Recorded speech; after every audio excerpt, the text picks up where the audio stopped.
நம்மோடு தொலைபேசி வாயிலாக இணைந்திருக்கிறார் மூத்த பத்திரிகையாளர் திருமிகு லட்சுமி அவர்கள். மேடம் வணக்கம்.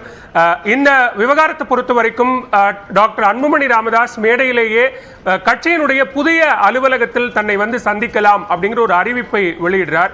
ஸோ இந்த அறிவிப்பு என்பது பாமகவுக்குள்ள பிளவு ஏற்படுகிறது அல்லது அன்புமணி ஒரு புதிய இயக்கத்தை தொடங்குவதற்கான ஒரு முடிவை அறிவிக்கப் போகிறார் அப்படின்னு பார்க்க வேண்டியிருக்கா?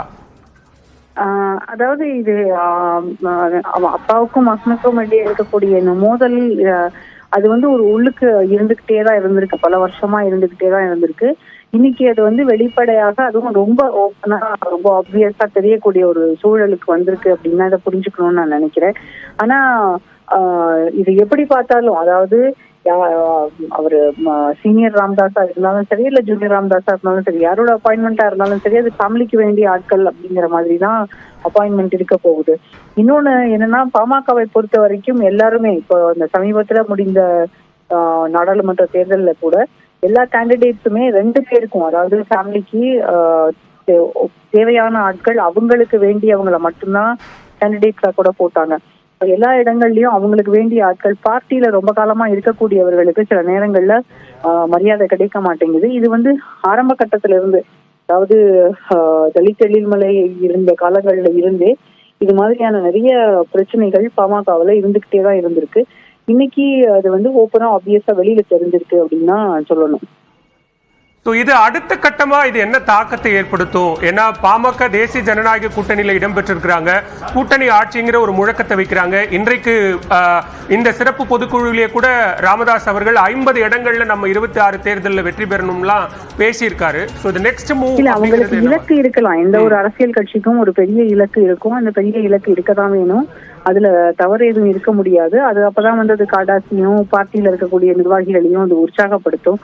ஆனா பாமகவை பொறுத்த வரைக்கும் அவங்களுக்கு வந்து பார்ட்டி இன்ஃப்ராஸ்ட்ரக்சர் இல்ல வந்து பார்ட்டிக்கான ஸ்ட்ரென்த் வந்து பெரும்பாலும் நார்தர்ன் டிஸ்ட்ரிக்ட்ஸ்ல மட்டும்தான் இருக்கு.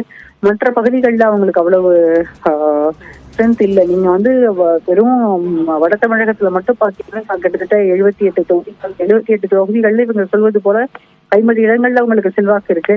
அதனால அந்த செல்வாக்கு மட்டுமே அவங்களுக்கு வெற்றிக்கு ஒரு பாதையாக இருந்துட முடியாது. இது ஒரு பாதிப்பை உண்டாக்க தான் செய்யும். அதாவது கட்சிக்குள்ள இனி யாரை தேர்வு செய்யறது, யாரை வந்து யாருக்கு பதவி கொடுக்கறது அப்படின்றது அப்பாவுக்கும் பிள்ளைக்கும் இடையிலேயே சிக்கல் அப்படின்றது ஓப்பனா வரும்போது நீ அடுத்தடுத்த கட்டங்கள்ல அது பெரிய தாக்கத்தை உண்டாக்கத்தான் செய்யும். மிக்க நன்றி திருமிகு லட்சுமி. இணைப்பில் வந்து உங்களுடைய கருத்துக்களை பகிர்ந்து கொண்டமைக்கு நன்றி. பாட்டாளி மக்கள் கட்சியின் புத்தாண்டு சிறப்பு பொதுக்குழு கூட்டம் இன்று புதுச்சேரியில் நடைபெற்ற நிலையில் பாமகவினுடைய இளைஞரணி தலைவராக டாக்டர் ராமதாஸ் அவர்களினுடைய மூத்த மகளான காந்திமதியின் மகன் முகுந்தனை நியமிக்கக்கூடிய ஒரு அறிவிப்பை டாக்டர் ராமதாஸ் வெளியிடுகிறார். இந்த அறிவிப்புக்கு மேடையிலேயே கட்சியினுடைய தலைவரான டாக்டர் அன்புமணி ராமதாஸ் எதிர்ப்பு தெரிவிக்கிறார்.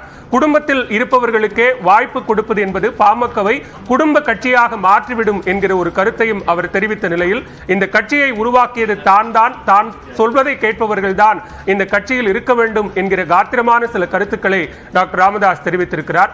என்ன நடந்தது, தற்போது அங்கு இருக்கக்கூடிய சூழல் என்ன என்கிற கள தகவல்களோடு இணைகிறார் செய்தியாளர் குணாநிதி. குணா, விவரங்களை பதிவு செய்யலாம். வணக்கம் பாலா. அதாவது பாமகவினுடைய புத்தாண்டு சிறப்பு பொதுக்குழு கூட்டம் என்பது புதுச்சேரி மாநிலத்தில் இருக்கக்கூடிய தனியார் திருமண மண்டபத்தில் நடைபெற்றது.